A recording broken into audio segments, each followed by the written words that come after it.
right, good afternoon, everyone. Glad to see everybody here. We've got about 20 or so people in the chat right now. We'll probably have some more people join us as we get rolling here. We have somebody else to the camera.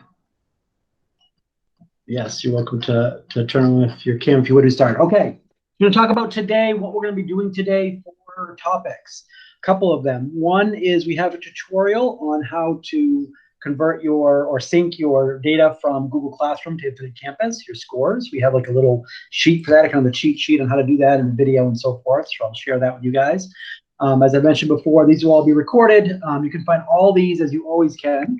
If you missed something, or if you want to look at it later, or if you want to share this with somebody who's not here, get this right in the chat. The same link that you got there that will bring you to the same page. And right there, everything will be listed. So if I do a quick screen share here.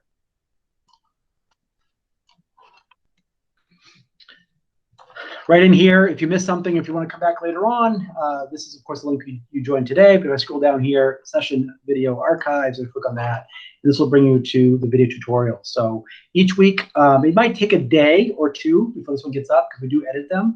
But these are the old videos from before. And so we can kind of go down and list all those. So today we're going to talk about syncing Google Classroom and Infinite Campus.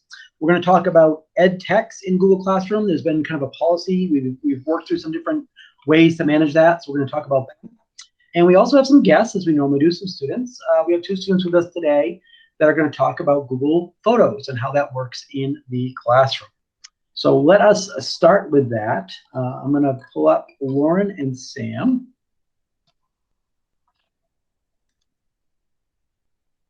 Go ahead, Lauren and Sam, and unmute if you would and turn your camera on. There we go.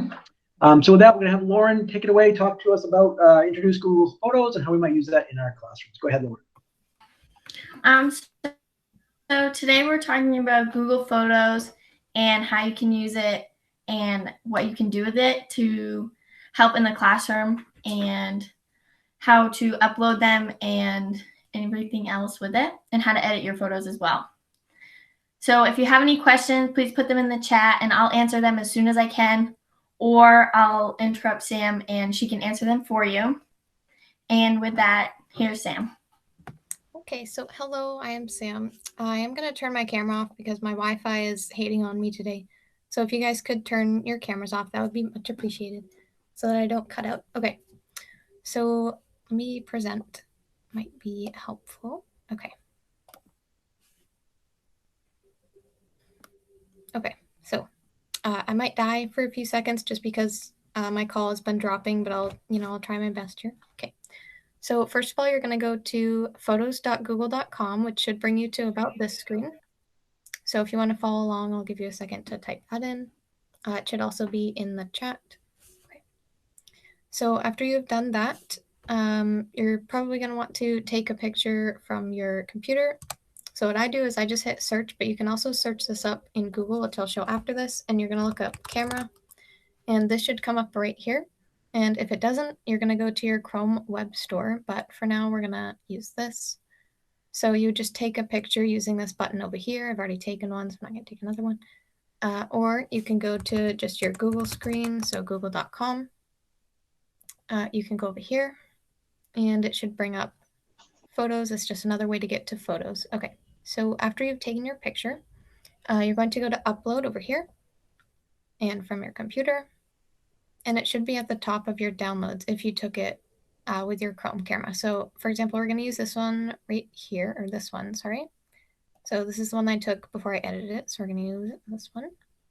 Okay, and it should come up right here. So first of all, it's going to give you an option to add it to an album. So this is an album that you've already created, or you can add it to a shared album, which you can share with other people.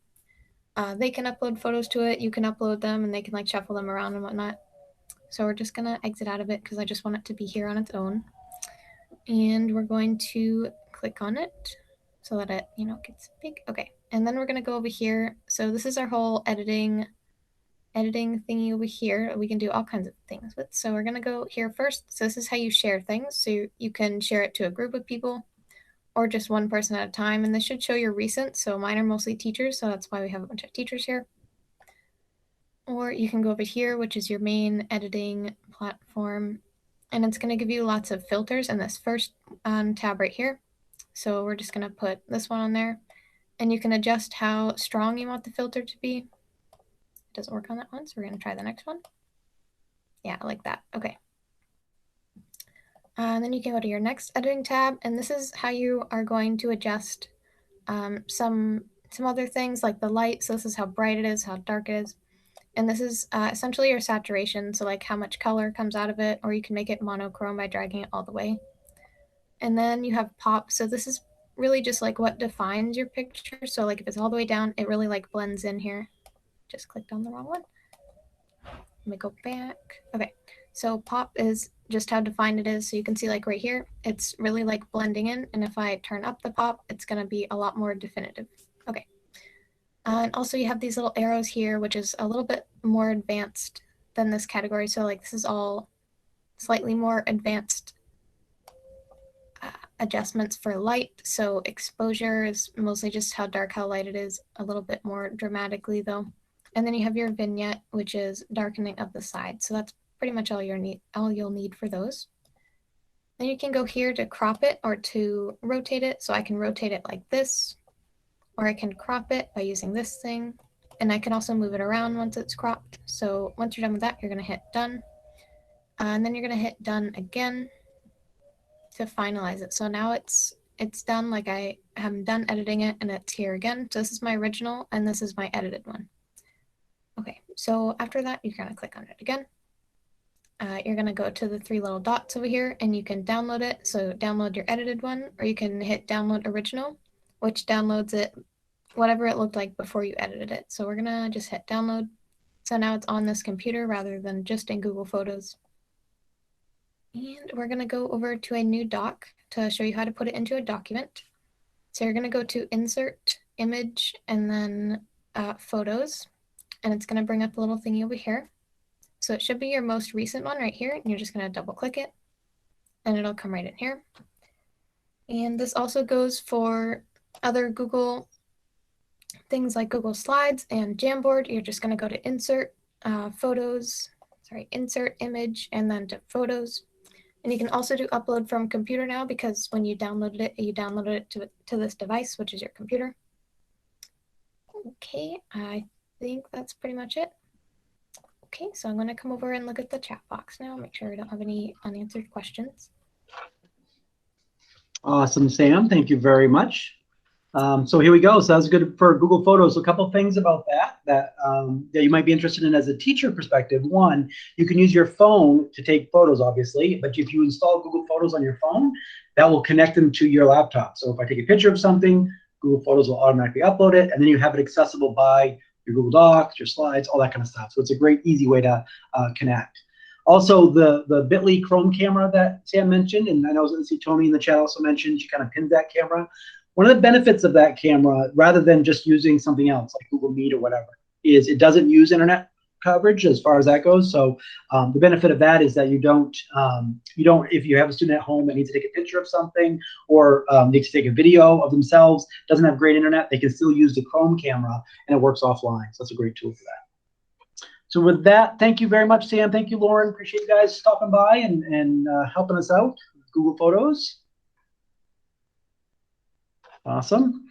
All right, so I'm going to take over here and bring us back to some of the other things that we were talking about. We're going to do today. There we go. So the first one we're going to talk about is Infinite Campus and connected with Google Classroom. And so the first thing is this slideshow I'm going to have here, there is a link in the show notes, and so you guys can get that, and this will be available to you later on. It is a sync, and what I mean by that is it's kind of a one-way street. It goes from Google Classroom to Infinite Campus. So once you've set this up the first time, you'll see it says SIS, and I'll show you what this looks like. If I pull up, this is like one of my Google Classrooms here. If I want to connect grades, I'll click over in grades. Now, again, this is a dummy one. This is actually my classroom I'm using for what we're doing right now, so it's not a real one. But if I click up here in Google Classroom on the little gear, and right in here, it says under General, Link to Class. To export grades to the SIS, link to your SIS class. If I click Link to Class, it's going to want to connect to the classes that you created. And why that's important, that means is if you are co-sharing a classroom, if you're co-teacher with a Google Classroom with another teacher, whichever teacher originally created that Google Classroom, that's the one that get connected online. The other thing you'll notice on here is the names. So the names are what's pulled from Infinite Campus. So for example, 9391 Intro to Video Communication. That's one of our classes that I work in. And so these will connect to that. So it may be worth your time to go to your classes first in Infinite Campus and just look at what that name is, that number is of the class, because you want to make sure that you're connecting your Google Classroom class with your Infinite Campus class, obviously. And so the names are close, but they might be a little bit off. So if you have, for example, 4 versions of science, you may want to make sure, oh yeah, this is period 1 or this is period 3 or whatever that is. So again, how I did that is I went to my Google Classroom, the regular Google Classroom we've been before, pull back up. Here in the upper right, I click the gear. I will just scroll down a little bit. In the general area right here, it says link to class. I'll click on that. I want to make sure that I'm choosing the right one, and then I will link those 2 things together. Again, I'm not going to do this right now because this is just a sample placeholder class. Once you've done that, once I've synced, you'll see it connected in Infinite Campus. Now, a couple things about this. It's a one-way street, and what I mean by that is scores or grades from Google Classroom will sync to Infinite Campus, but it doesn't go the other way. So if I go into Infinite Campus and make a change, it's going to get resynced over from Google Classroom.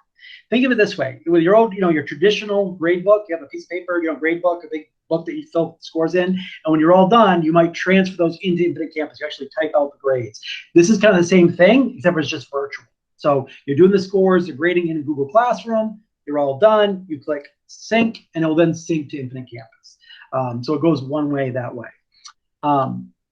I have here steps, and I won't go through all these right now. Again, these will be listed for you, so you're welcome to have these. Actually, I'll throw these right in the chat as well if somebody wants to open them up now. Let me throw these right in the chat, make it open for everybody.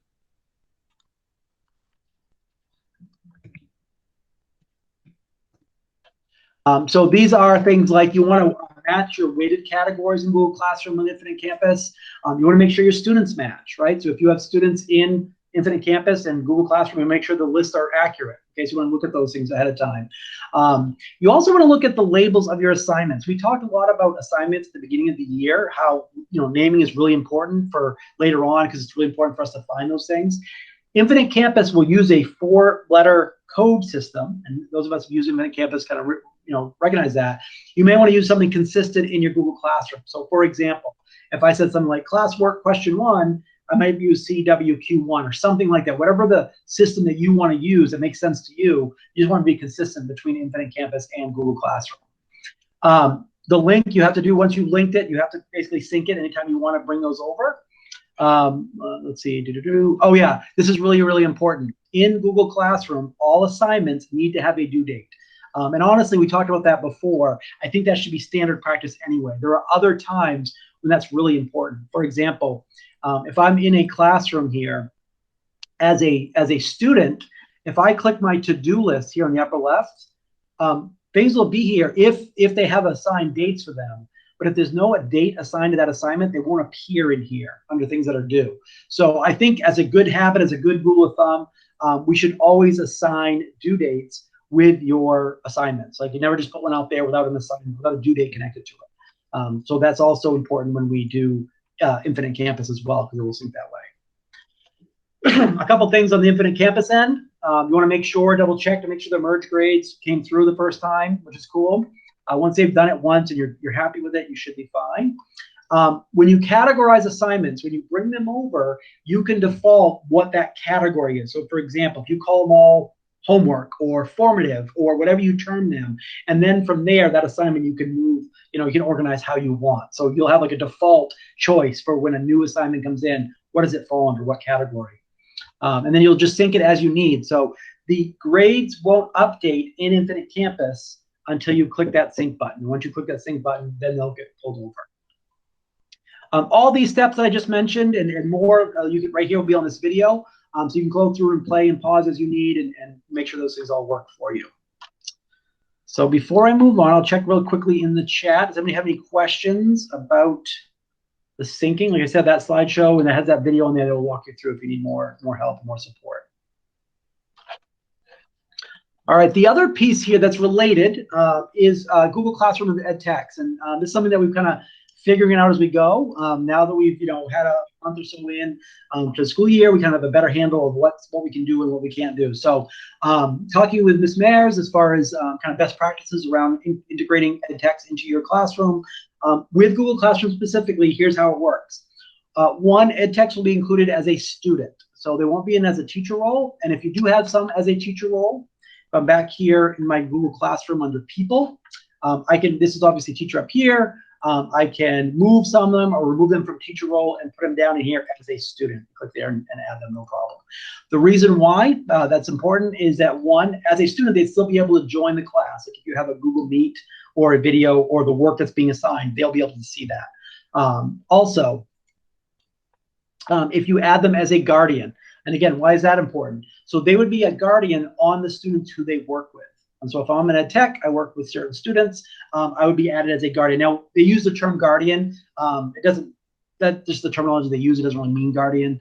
If I come back here under People tab, my Google Classroom, I can invite guardians right here, and I can type in a ed tech's email address here.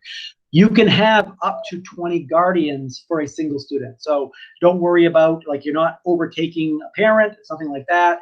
All that will happen as an ed tech is you will receive an email that just says, hey, for Johnny, here's the work that he has to do this week, or here's the work that he's missing this week. So it's basically just a summary email that you'll receive, kind of keep you up to date. The last piece of this, and this is probably the most important one, because it's probably the quote unquote hardest. It's one click that they have to do extra. But we want the students themselves to share their classroom folder with their ed tech, so the ones they work with. So in Google Classroom for the students, they would go to classwork. They would click up in the upper right here where it says Class Drive Folder. They click on that. And they would share this folder. They click on that, share. Basically just like they'd share a Google Doc. It's just a folder instead. Share that folder with the ed techs that they work with. And the reason why that's important is that means now that the ed techs themselves will receive information. If they need to go help a student, they can actually look at the work. And the student will not have to share every single assignment. They would just share that one folder and they're done. So with that set up, so step number one, they'll be included as a student. Step number two, they'll be added as a guardian for the students that they work with. And step number three, those students will share their Google Classroom folder with you. These steps, I'll copy this link here, copy this tutorial stuff are in here. They show the steps they would click on each of those pieces. So if you need that as a teacher, or if you want that as an ed tech, so it's in there. Oops, I didn't copy it, sorry about that. We should be able to do that. Let's see, Tony has a question here. Can we add multiple guardians for a student? Like if a parent has already signed up, can I add ed tech? Absolutely, yes. You can add up to 20 email addresses per student. The other good thing is once an ed tech is added with a single student for one class, they'll be there for the other classes, so they won't have to redo it every time. Will that video show students how to share their folder? Yes. So what they'll do is a student themselves, if I'm a student, pull this up, they will go to their Google Classroom. Okay, so let's say I'm going for whatever my class is. They'll click on Classwork, and we'll have these steps in that same slide deck. So you'll be able to share this with your students, or you'll be able to use it if you need. But here they'll go to Google Classwork. They'll see here in the upper right, they'll have a folder called Class Drive Folder. They'll click on that. This folder, again, this one's called Tech PD, Technology PD, but they could be called whatever it is. Maybe it's English 101 or Math, Algebra 2, or whatever it's called. They'll click on that folder and share right here. And that share link is what they'll put their ed tech, or whoever they should have access to it. Again, they want to do this once, and what that means is any new assignments that the teacher assigns will automatically be in this folder already, so they won't have to be reshared every time. The other thing that's worth mentioning, I know this was a question that came up, in connection with the syncing. How will it affect Infinite Campus if I have an ed tech in my class as a student and we tested it out and it doesn't? It doesn't hurt anything. It doesn't affect anything because that ed tech is not in Infinite Campus as a student. It basically just goes nowhere. So it doesn't hurt anything. It doesn't really matter in that regard.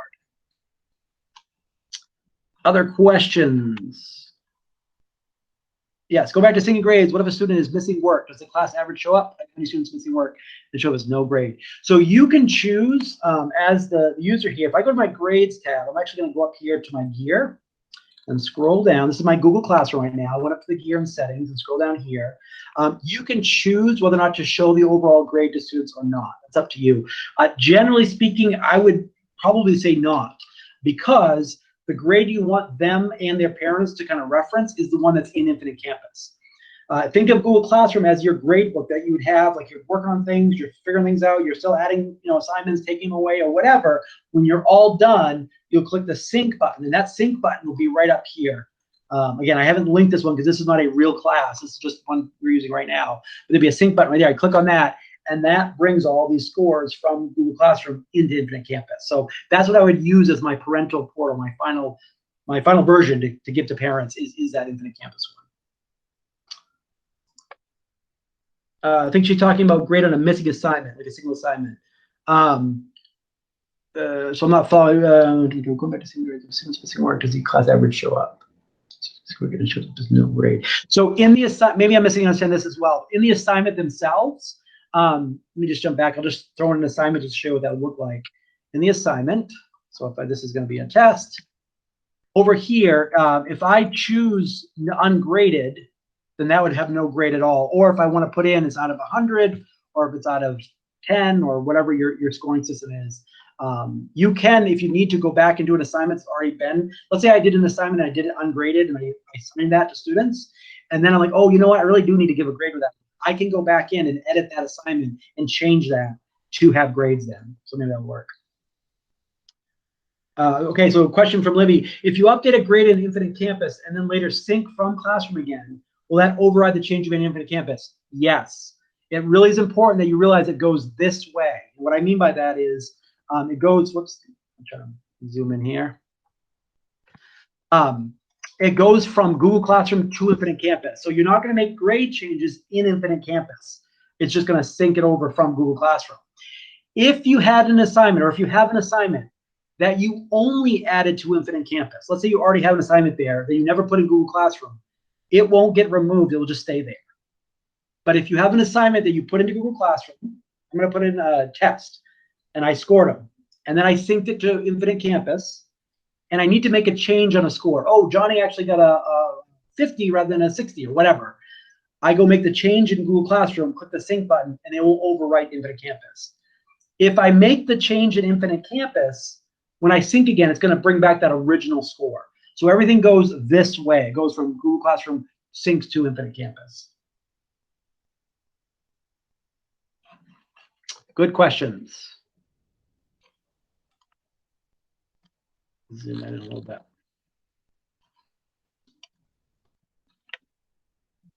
All right. Any other questions while we're so last thing, we have a few more minutes, but I want to share two more things before we wrap up for the day. One is I'm going to send out an email. I mentioned this last week, but I'm going to send out an email to everybody for the registration link for Actum. I know I've had a couple people ask me about it since then. If you are interested, what Actum is, it's a statewide technology group. Basically, it's kind of like they have language arts has groups and math and science. It's kind of for technology, which really applies to all of us, right? So the Actum group, they have a conference running from October 20th and 21st, which is a Tuesday and Wednesday. It's after school, so I believe it goes from 4:30 to like 7 or something like that. So it's in the evening. This year, because it's totally virtual, they are allowing, if you buy a membership for $20, you get for the year, you get your year membership, and you can go to that conference for free for that $20. Talking with the administration, they're willing to buy individuals' membership. So if you're going to go to that conference, they will pay for your membership, and you can get to go for free. Additionally, and this is something that always gets overlooked, I find every year when I talk to them, if you will become an active member in that same year, you earn, or you have available to you up to $400 worth of professional development money for funds for different events. They have to approve the event. So certain events, like they'll say, yeah, that counts, that works towards it. You have to fill out a form. It's not a big deal, but you fill out a form and you can apply that PD money. I know every year Actum says they have money left over that they don't spend, so not everybody uses it. You have to have been a member for up to 6 months. So if you become a member now, 6 months from now, you can apply that membership. So it's kind of a good deal. It's a $20 membership for something that you're not actually even having to pay. The district will cover for it. And then you get to go to the conference, and you also get up to $400 worth of professional development money later on. Yvonne asked, will we still need to set up the settings in IC before starting this process? The thing in Infinite Campus, you just want to make sure that everything is accurate. For example, your student lists are correct and accurate. The names of your courses are all accurate. You don't want to sync it up and then find out, oh, actually that's the wrong course I synced it with, or that kind of stuff. So it's mostly just making sure that everything reflects what it should do. And then after that, then you're good to go to sync it. Who do you contact with membership? I will email out. I can put the link in here, but I'll email out to the staff that exactly. It's just basically a link that goes to their registration, and then you fill it out, and then you become a member. You have to be able to attend all hours of the Active Conference in real time. No, everything is, my understanding is everything's going to be recorded. So there'll be some things that'll be real time, but you'll have access to it afterward to be able to watch those videos if you want to. Yeah, good question.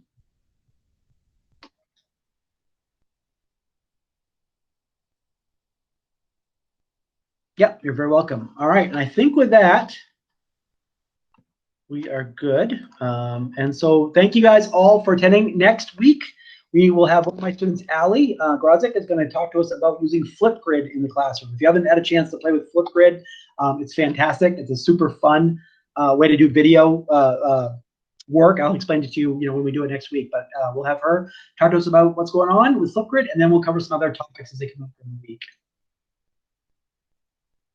The sign in, I'll email everybody. There's a link that just does the registration. I can go find it, but I'll send it to you.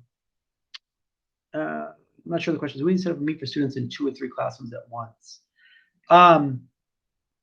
So if I understand right, so you want in 2 or 3 Google classrooms, you want students to join the same link for Google Meet? Yeah, like if I want to have my 7A and 7B kids do something together on a Wednesday. Gotcha. I would, even though this seems a little bit, more work at first, but I would actually make a new Google Classroom just for that purpose. And this is why. The issue with using Calendar, you could use Calendar in Google Meets, as long as you are very certain that you delete that meet afterward. We found one of the things that happened at the high school level has been teachers set up a Google Meet with a Google Calendar, and they just left it there. And then later on, after the teachers are no longer using it, students themselves are going on to those Google Meets by themselves with each other without a teacher there. So Google Classroom gives you that kind of doorway, that gatekeeper. So students can't join it unless you allow them to. So even if you have different kids from different classes, it may be worth setting up a classroom just for that purpose. Okay.